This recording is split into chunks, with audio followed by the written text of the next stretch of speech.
Boa noite a todos. Boa noite. Estão todos bem? Eu também, graças a Deus. Muito bom.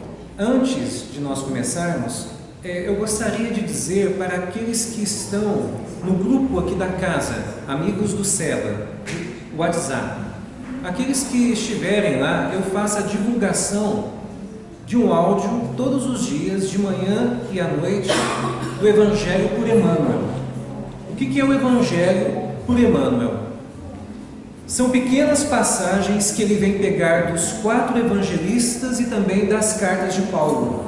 Nós encontramos muitos destes no livro Palavras de Vida Eterna, Caminho, Verdade e Vida, Pão Nosso, Fonte Viva, Vinha de Luz, Ceifa de Luz. Essas passagens que Emmanuel vem interpretar para nós então entender de uma maneira mais fácil e com isso então conseguirmos aplicar no nosso dia a dia. Tá? Então, para aqueles que estiverem no grupo do WhatsApp, eu coloco esses áudios lá todos os dias. E para aqueles que não estão, tem outra forma também que eu divulgo essas minhas palestras. Eu não filmo todas, mas umas 2 ou 3 por semana eu filmo e eu coloco em um canal lá no YouTube. Ele se chama Amor Fraterno Alexandre José. E aí então vocês vão encontrar alguns vídeos meus lá, vocês vão reconhecer e observar que o rapaz se parece comigo. Aí clicam neste, aí embaixo do título desse vídeo que vocês que vocês pegaram lá para assistir, vai estar escrito Amor Fraterno. Se clicar ali, vai para o canal. E no canal tem palestras de vários palestrantes da região e algumas minhas.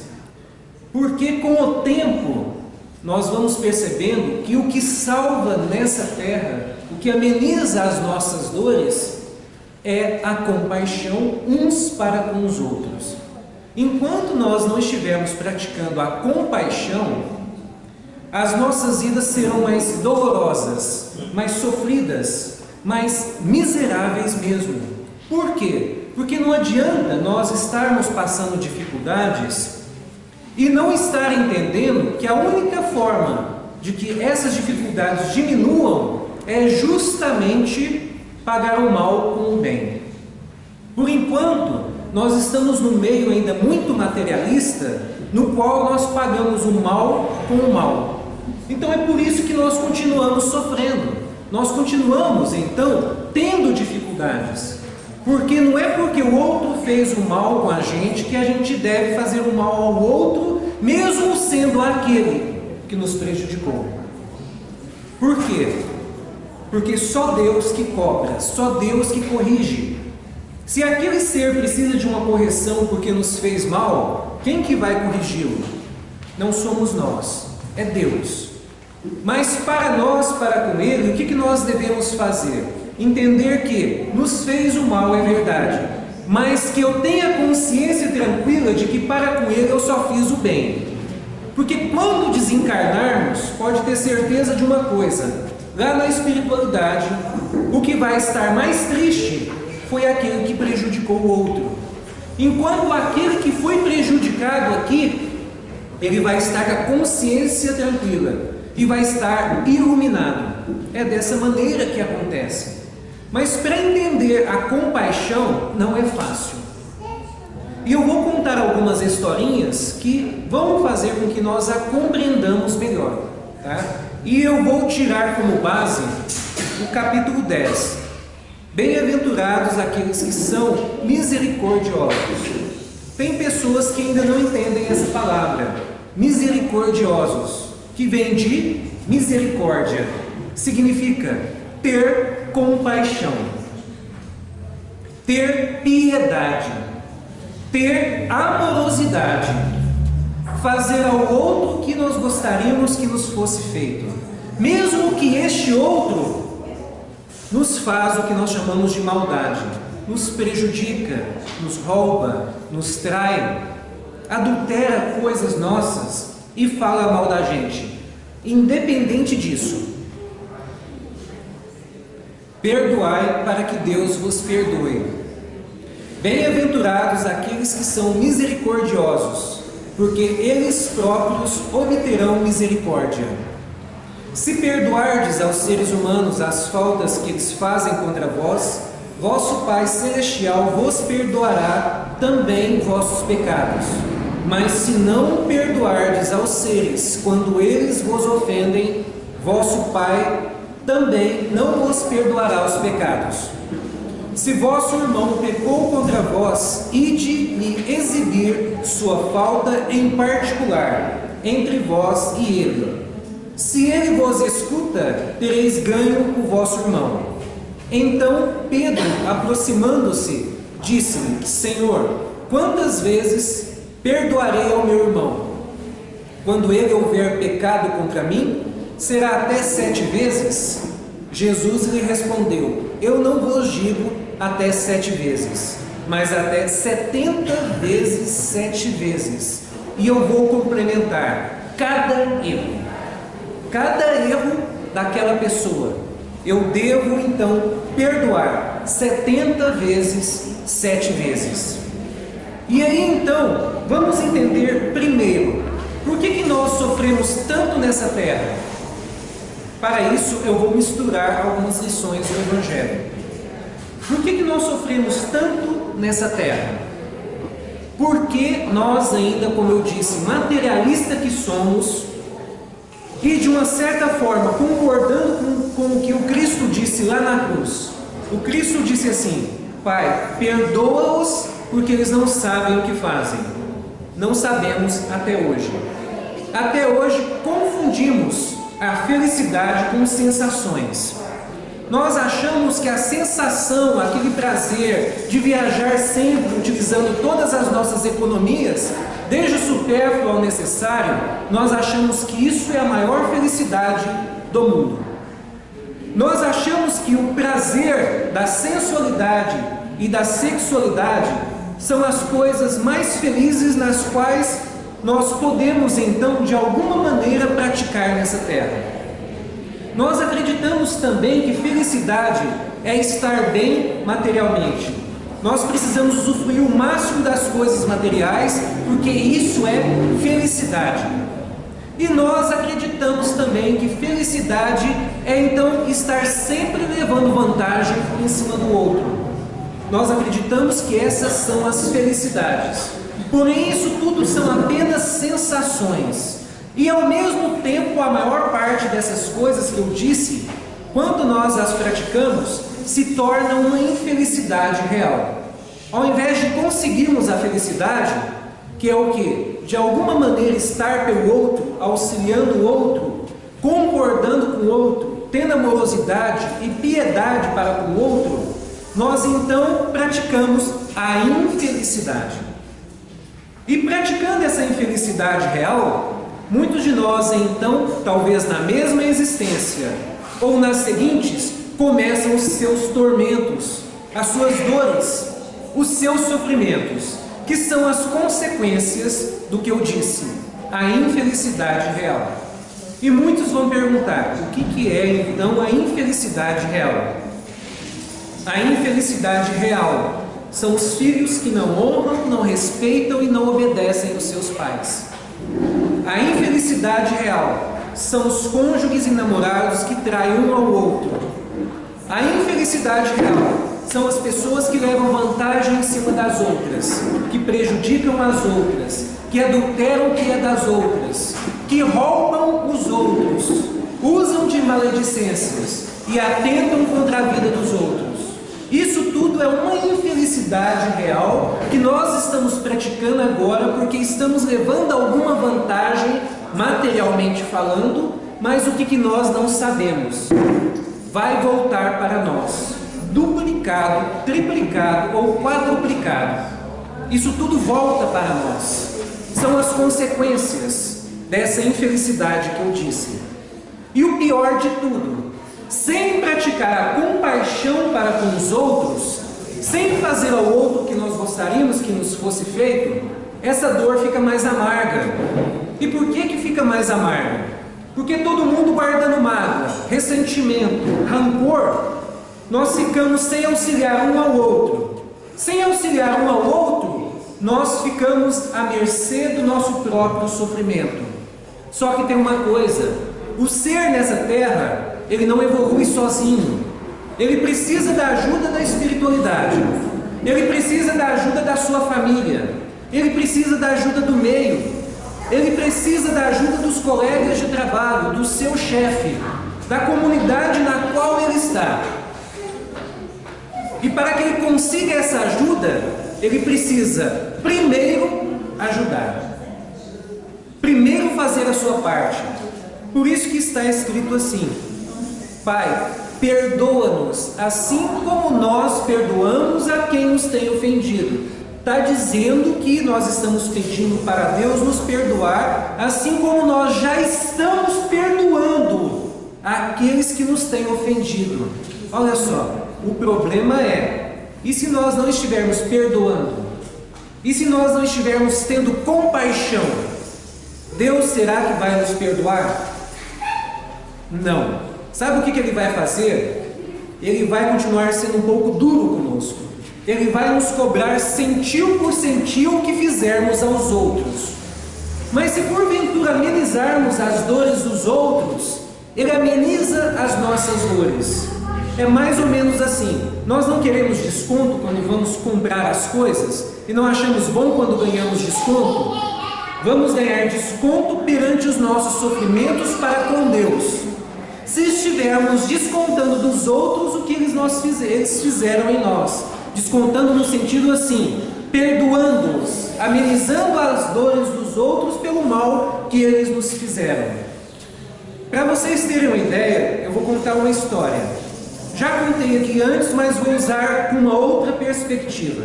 A história de Hilda, do livro Alvorada Cristã, psicografia de Chico Xavier. Lá vem nos contar a história de Hilda, uma mocinha que tinha de tudo materialmente falando, ainda jovem. Tinha seus pais, tinha uma casa boa, bens materiais, porém ela não honrava direito então os seus pais, não respeitava os outros e principalmente quando observava que os outros tinham dificuldades, ela os humilhava. E então, de vez em quando, ia nessa casa uma jovem criança vender docinhos. E ela chegava lá com esses docinhos e Hilda sempre a maltratava. Chamava-a de bruxa de bandeja, de todos os nomes. Humilhava a coitada. A mãe, toda vez que via, ia lá e amenizava a situação. Conversava com a menina chorando, comprava os seus docinhos, sorria para ela. A menina ia embora e a mãe lhe dizia: Hilda, não faça isso, nós não sabemos o dia de amanhã, não sabemos. Mas Hilda não aprendia. A mãe conversava com o pai vinha e conversava com a filha não escutava. Toda vez que a menina passava de novo, era bruxa de bandeja, humilhava a coitada. Tudo bem, só que o tempo passou, o mundo então foi dando as suas voltas, ela foi crescendo, Hilda. Só que o seu pai adoece, e eles gastam tudo o que podiam com médicos, mas não adiantou. O seu pai vem a falecer. Eles começam a passar dificuldades financeiras, e a mãe de Hilda também adoece. Em consequência disso, Hilda fica triste e desolada, já não tinha mais seu pai do seu lado. Em uma noite chorosa, ela então adormece e encontra com seu pai em espírito e comenta com ele todo o seu sofrimento. O pai de Hilda diz assim: então ajuda sua mãe, faça docinhos e vá vender. Hilda acorda então, já mocinha, já grande, junto com a mãe confeccionam docinhos e ela sai pela cidade a vender. Em um belo dia, ela bate em uma casa e nessa casa aparece uma jovem sorridente. Hilda então já ia oferecer os docinhos, mas ela reconhece a jovem, a criança de outrora, a que ela chamava de bruxa de bandeja. Se fôssemos nós, será que teríamos compaixão? Nós iríamos dizer assim: ah, é você? Vamos ver quem é a bruxa de bandeja agora. Não é o que muitos de nós diríamos? Perpetuando uma mágoa, um ódio, e que muitas mágoas e ódios se perpetuam aí por várias existências, centenas de anos e milênios de anos, vamos observar algumas obras de Chico Xavier que vêm falar desse ódio que vai perdurando por centenas de anos. Porém, na maior parte das vezes, para quebrar esse ódio, depende daquele que foi mais humilhado, para também quebrar este mal e essa arrogância no outro que fez o mal primeiro. Então essa jovem não guardava nenhum rancor, nenhuma mágoa. E quando ela vê a Hilda ali vendendo docinhos, ela diz assim para ela: mas que doces bonitos, quem que os fez? Hilda diz assim: a minha mãezinha, e dá um sorriso. Então essa jovem compra todos os docinhos e ainda dá um abraço em Hilda. Isso se chama compaixão. É assim que nós quebramos a maldade que os outros nos fazem. É assim que devagar nós vamos trazendo essas Hildas e Hildos como irmãos para nossos lados, como auxiliares perante as nossas dificuldades. Eles passam a nos ajudar. E isso também vai valendo para as outras reencarnações, porque nos reencontramos. Porque não adianta, só porque fomos humilhados, querer humilhar o outro. Nós vamos aumentar o ódio. Quando o outro nos encontrar nessa existência ou em outra, ele vai continuar fazendo a mesma coisa, enquanto um não quebrar esse círculo. Muitos acreditam que aquele ensinamento do Cristo de dar a outra face é covardia. Muitos acreditam nisso. Peraí, se vai me bater, eu devo dar a outra face? Devo ajoelhar perante o meu inimigo? Devo aceitar que ele faça tudo comigo? Não é bem assim. Nós estamos aqui para ajudar e cooperar nas imperfeições dos outros. Mas não quer dizer também fazer dessa maneira. Nós temos o direito de defesa. A partir do momento que surge uma dificuldade, nós temos o direito de continuar as nossas vidas. Não quer dizer que nós devemos ficar naquele martírio a vida inteira. Dar a outra face é não se vingar do outro, é não prejudicar o outro porque o outro nos prejudicou. É ter de alguma maneira compaixão e amorosidade para com ele mesmo à distância. Porque tem muitas pessoas que nos fazem mal e que nós não conseguimos nem chegar perto. Não é a verdade? Tudo bem, não precisa chegar perto, mas vamos orar, vamos desejar bem para aquela pessoa. Sabemos que nas atuais circunstâncias não é bom nos aproximarmos, porque talvez ele venha nos fazer mal de novo e talvez vamos revidar. Então o melhor é nos afastar, seguir as nossas vidas. Quantos cônjuges por aí que muitas vezes vão mantendo a distensão por anos, brigas por anos. Chega um momento que um acaba tentando contra a vida do outro. Então nós devemos ter cuidado com isso. O melhor é, chega um ponto, vamos separar, vamos sair daquele trabalho, vamos evitar aquela pessoa violenta, vamos seguir as nossas vidas, vamos nos defender da maneira que nós pudermos, vamos na lei, chamamos a polícia. Se queremos evitar roubos de pessoas, tudo bem, vamos elevar as nossas cercas elétricas, mas sem revidar, sem roubar do outro porque o outro nos roubou, sem trair o outro porque o outro nos traiu. E é assim que nós vamos entendendo as leis de Deus, porque é essa moeda, a compaixão, praticada no dia a dia, que nós vamos nos melhorando. Está escrito que é necessário que venha o escândalo, porém também está escrito: ai daquele de quem vem o escândalo.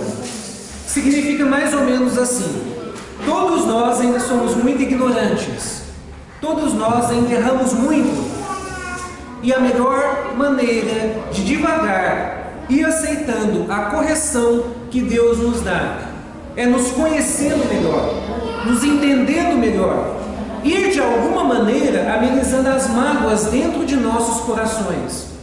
E como eu disse, é só a compaixão que faz com que o outro ser se encaminhe, encontre auxílio, seja desencarnado ou encarnado. É aquele auxílio que faz com que ele pare de prejudicar e humilhar o outro. Por exemplo, tá certo que é uma história, mas se fosse verdadeiro, essa Hilda não mais faria o que ela fez com aquela mocinha depois dessa lição. Nós temos uma história também que é fictícia, mas nós podemos, se nós procurarmos, encontrar várias histórias parecidas na realidade. Tem um filme que se chama Os Miseráveis e vem contar a história de Jean Valjean, que roubou uma época atrás para se alimentar. E aí então ele é preso e fica quase que 20 anos quebrando pedras e se embrutece com isso. Quando ele é solto, colocam nele uma plaquinha de presidiário, de ex-presidiário. E ele passava então caminhando pela cidade com dificuldades, não arrumava trabalho. Tinha dificuldades para conseguir comida, porque poucos o davam. Teve uma vez que ele chega então na casa de um cardeal. E esse cardeal abre as portas de sua casa para ele. Ele se adentra e ali então o cardeal pede para que a sua empregada lhe servisse o jantar e que ele comesse na mesa do cardeal. E então ele come ali, todo embrutecido, olhando para todos os lados, e numa dessas olhadas, ele vê um tantão de candelabros de ouro. A empregada já estava assustada com ele. Ele vai embora então. Depois ele volta de madrugada e estava pegando os candelabros. O cardeal escuta o barulho e vai lá então e leva uma pancada na cabeça. Jean Valjean sai correndo e foge. Porém os policiais o pegam e o trazem de volta.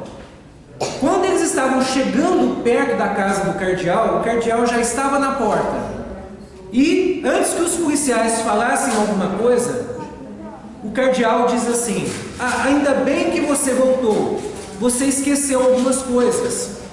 E os policiais dizem assim: olha, nós pegamos o ladrão com os seus candelabros.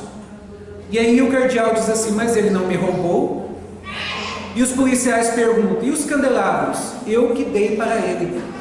Podem deixar ele, podem ir embora. Então Jean Valjean fica ali na frente dele com os candelabros. O cardeal traz mais alguns, entrega para ele e diz assim: você tem a oportunidade agora de corrigir a sua vida, de ter uma vida melhor, de ter uma situação melhor para você daqui por diante. Aproveite o momento, aproveite a circunstância. Jean Valjean entende, pega os candelabros e vai para longe, para uma cidadezinha. Nessa cidadezinha ele vende todos os candelabros, constrói uma empresa e começa uma vida digna, dando emprego e dignidade para os moradores dessa cidade. Olha só, ele compreendeu o ensinamento do cardeal, porque o cardeal teve o que para com ele? Compaixão. Não guardou mágoa da pancada, senão ele poderia ter dito: me roubou mesmo, prendam-no. Mais 20 anos preso, mais embrutecido ele ficará. Consequentemente, aquela existência ele perderá por causa disso, e guardará a sua mágoa pelo cardeal e por todos os outros pelos quais ele passou. Mas olha só, o cardeal deu para ele, ao invés de pena de prisão, ao invés de pena de morte, deu para ele pena de vida, pena de oportunidade, uma nova oportunidade para ele se corrigir. Corrigindo-se então e podendo ter compaixão e dar auxílio para os demais nos quais estavam à sua volta e necessitados. É assim que nós salvamos vidas, é assim que nós salvamos os nossos parentes, os nossos amigos, os nossos colegas. É dessa maneira que nós ajudamos uns aos outros. E não tem outra forma de evoluir nessa terra e suportar as consequências da infelicidade real que eu comentei agora há pouco, se não fizermos dessa maneira. Nós estamos em um momento que as pessoas estão muito depressivas, muito tristes, muito chorosas. E por que isso? Falta de compaixão para com elas. As pessoas, então, não estão buscando os infortúnios que nós vemos por aí. Nós estamos deixando parentes nossos abandonados, os filhos abandonados e entregues a brinquedos, presos em seus quartos com seus smartphones, tablets, TVs a cabo. Quando eles vêm conversar conosco, nós dizemos assim: tenho de ir trabalhar, tenho de fazer isso, tenho de fazer aquilo, mas nunca eu tenho de ter atenção para o meu filho. Eu prefiro me atentar para as coisas materiais do meio do que entender que eu estou aqui para trabalhar, é verdade. Eu estou aqui para conseguir o dinheiro, é verdade. Porque são essas oportunidades que nos dão dignidade. Mas nós temos de entender uma coisa: o ser humano em primeiro lugar. Porque a lei da reencarnação, ela está para que eduquemos e reeduquemos uns aos outros. É através da reencarnação, é através da concepção, é através da infância bem educada, que nós, como espíritos imortais, quando estivermos na fase adulta, vamos conseguir suportar os nossos vícios e ganhar mais virtudes. Mas isso tudo depende da educação que ganhamos dos pais. Se os pais não nos dermos educações, o que vai acontecer? Nós não vamos conseguir alimentar virtudes em nós. Os nossos vícios de outras existências vão continuar. Consequentemente, vamos continuar no erro. Continuando no erro, perdendo mais uma existência, por falta de atenção dos pais. Esses infortúnios ocultos estão em toda parte. Tem muitos parentes nossos, de todo mundo que está aqui, que passam as suas dificuldades. Nós não nos atentamos a eles porque nós sabemos que eles vão nos pedir alguma coisa. Atenção, afeto, às vezes dinheiro para pagar alguma conta, alguma atenção, algum auxílio. Por isso que nós deixamos eles à mercê do destino. Só que tem uma coisa: nós estamos aqui para fazer o bem. E aqueles que dizem que não fazem o mal, mas que não querem procurar os outros, deixar os outros à mercê do próprio destino, essas pessoas é como se estivesse o mal também. Porque aqueles que não fazem o bem estão fazendo o mal por estarem perdendo a oportunidade de fazerem o bem. Poderiam estar salvando vidas, mas não estão. Vou lhes dar um exemplo de infortúnio oculto. Em uma cidadezinha, uma senhora vivia bem afastada em uma casa. Aí então, lá existia uma paróquia, no qual o padre e um garotinho saíam todas as noites. Entregavam folhetinhos, mensagens evangélicas, mensagens, como que eu vou dizer, de palavras de vida eterna, palavras do Cristo. Só que teve um dia que estava bem chuvoso e o padre disse assim: olha, hoje eu não vou. E a criança fica meio perdida, fica triste e desolada. E ela pensa assim: não, mas eu vou. Põe uma capa de chuva e em meio à tempestade ele sai então distribuindo folhetinhos. E ele vai de casa em casa até chegar no final da vila. E tinha uma única mensagem, e ele queria entregar aquela última mensagem. Ele vê uma casinha afastada e vai até ela. Bate na porta, ninguém atende. Espera um pouquinho, bate de novo. Ninguém atende. Então tá, ele acredita que não tem ninguém em casa e já ia se afastando. Aí vem um pensamento à sua mente. Ele volta e fuzila a porta, batendo sem parar. Passa um tempinho, uma senhora atende e pergunta o que ele queria. Ele fala então que era de tal paróquia, do padre tal, e que ele veio trazer então uma mensagem. Sorridente o garoto. Então a senhora idosa pega aquela mensagem, agradece e o menino sai feliz da vida. Muito bom. Então, na próxima missa, o padre fazendo a missa, né, todo mundo ali, e de vez em quando iam lá na frente e fazia então, tal qual algumas casas de oração, tem algumas pessoas que vão lá na frente e dão depoimentos de sua vida, se melhorou alguma coisa devido à sua fé em Deus. Então ela vai lá na frente, essa senhorinha pede para ir lá na frente. Chega lá, ela comenta a sua vida, que ela estava triste, desolada, sozinha e abandonada por filhos, netos e amigos por longos anos, e que ela não aguentava mais essa vida solitária, e que uma bela noite chuvosa ela pensou em tirar a própria existência. Estava com a mão na massa para fazê-lo. Ela escuta um bater na porta, e isso ela contando lá na frente. Porém, então, ela para tudo e pensa assim: quem será uma hora dessa? Vou ficar quietinha para ele achar que não tem ninguém e ir embora. Mas ela disse que escutou a batida de novo, e ela parou de novo de fazer o que estava fazendo. Mas não é possível, não foi embora ainda? Ficou quietinha de novo.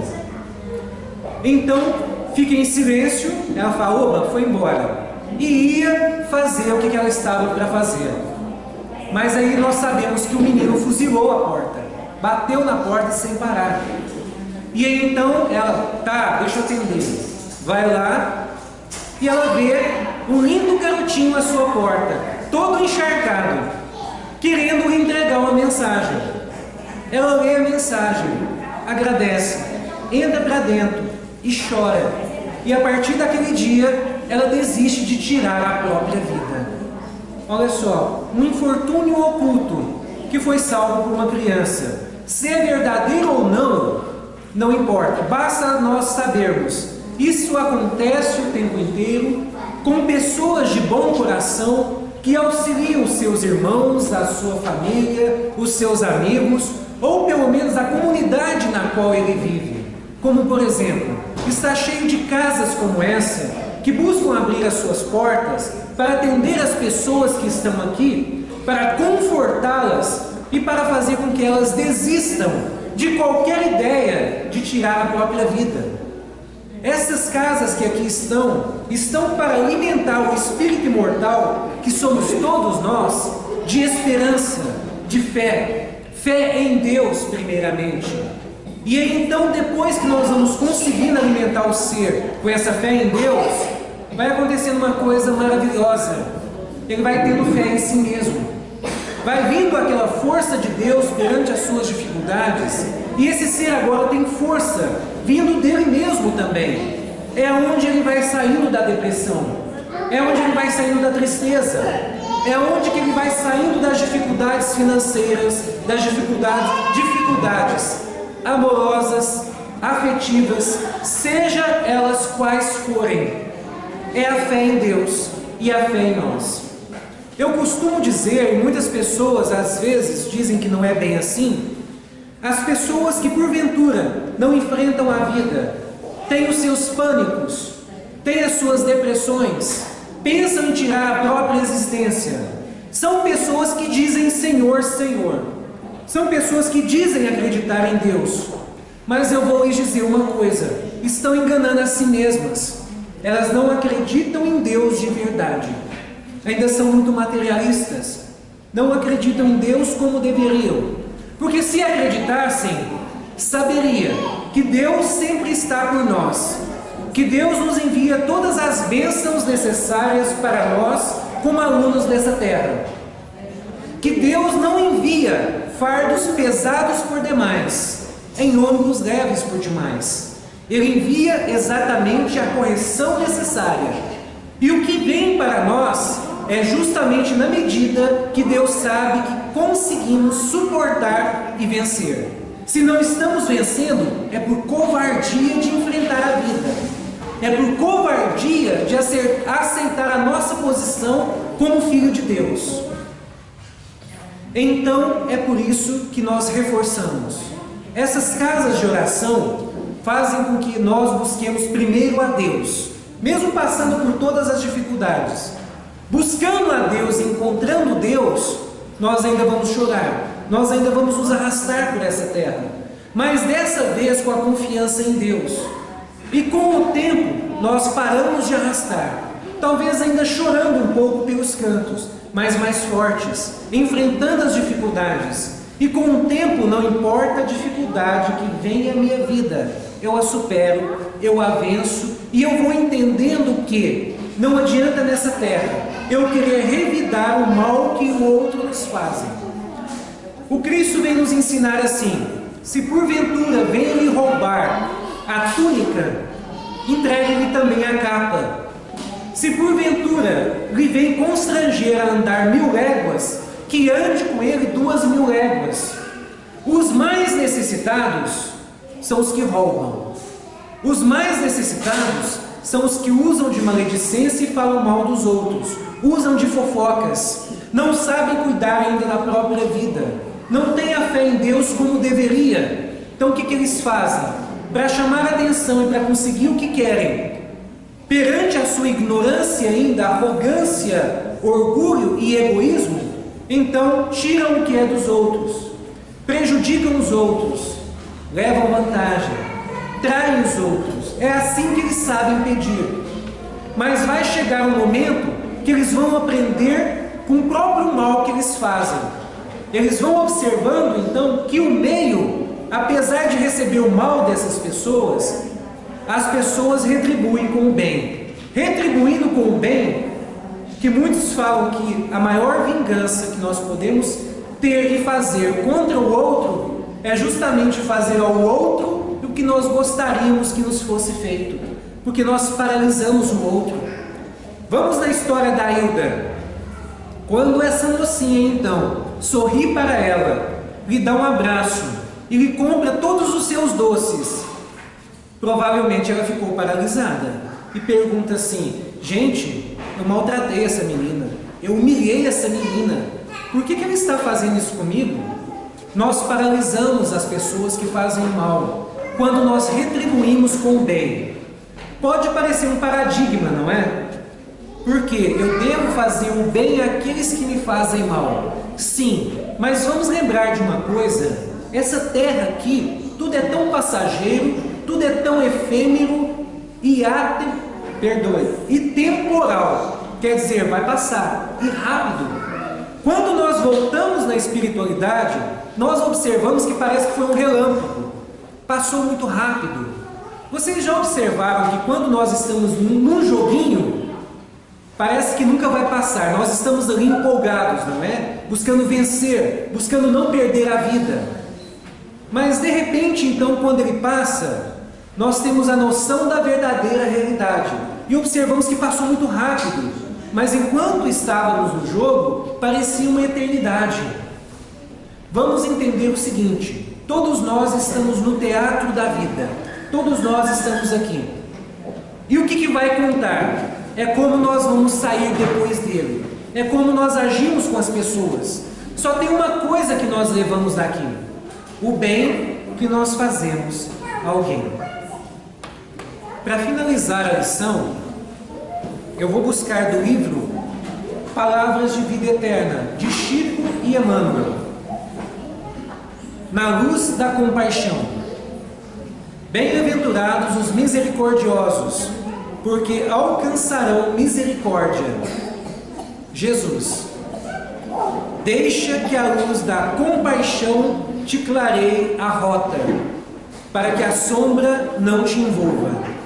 Sofres a presença dos que te pisam as esperanças? Compaixão para eles. Ouves a palavra dos que te ironizam? Compaixão para eles. Padeces o assalto moral dos que te perturbam? Compaixão para eles. Recebes afarpas dos que te perseguem? Compaixão para eles. A crueldade e o sarcasmo, a demência e a vileza são chagas que o tempo cura. Rende graças a Deus por lhes suportares o assédio sem que partam de ti. No fundo são males que surgem da ignorância, como a cegueira nasce das trevas. Não sanarás o desequilíbrio do louco, zurzindo-lhe a cabeça, nem expulsarás a criminalidade do malfeitor, cortando-lhe os braços. Diante de todos os desajustamentos alheios, compadece-te e ampara sempre. Perante todos os disparates do próximo, compadece-te e faz o melhor que possas. Todos somos alunos do educandário da vida, e todos somos suscetíveis de queda moral no erro.